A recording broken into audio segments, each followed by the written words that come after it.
કોરસંગ સંદેશ ન્યૂઝમાં આપનું સ્વાગત છે। પાવીજેતપુર પાસે સિંહોદ ડાયવર્ઝન પર એકાએક સરકારી ગાડીઓ દોડી આવી। શું નિરીક્ષણ માટે આવી હતી ટીમ?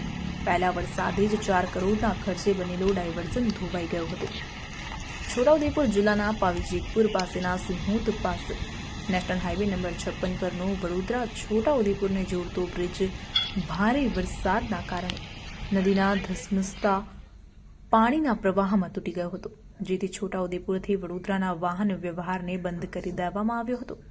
અંતે વહીવટીતંત્ર દ્વારા આશરે 4 કરોડના ખર્ચે ઓલ વેધર ડાયવર્ઝન બનાવવામાં આવ્યો હતો, જેથી વાહન ચાલકો અને પ્રજાજનોએ રાહતનો શ્વાસ લીધો હતો।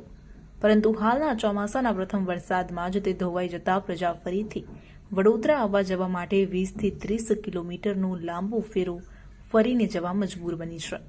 સરકારે પ્રજાહિત માટે ખર્ચેલા 4 કરોડ પ્રથમ વરસાદમાં જ ધોવાઈ જતા અનેક પ્રશ્નોએ પ્રજાજનોમાં ચકચાર મચાવી છે। પરંતુ એકાએક સિંહોદ ડાયવર્ઝન પાસે સરકારી ગાડીઓ ભેગી થતા લોકોમાં વિવિધ ચર્ચાઓ ચાલી રહી છે। સરકારી ગાડીમાં નેશનલ હાઈવેની ટીમ સર્વે માટે આવી હોવાની ચર્ચાઓએ જોર પકડ્યું હતું।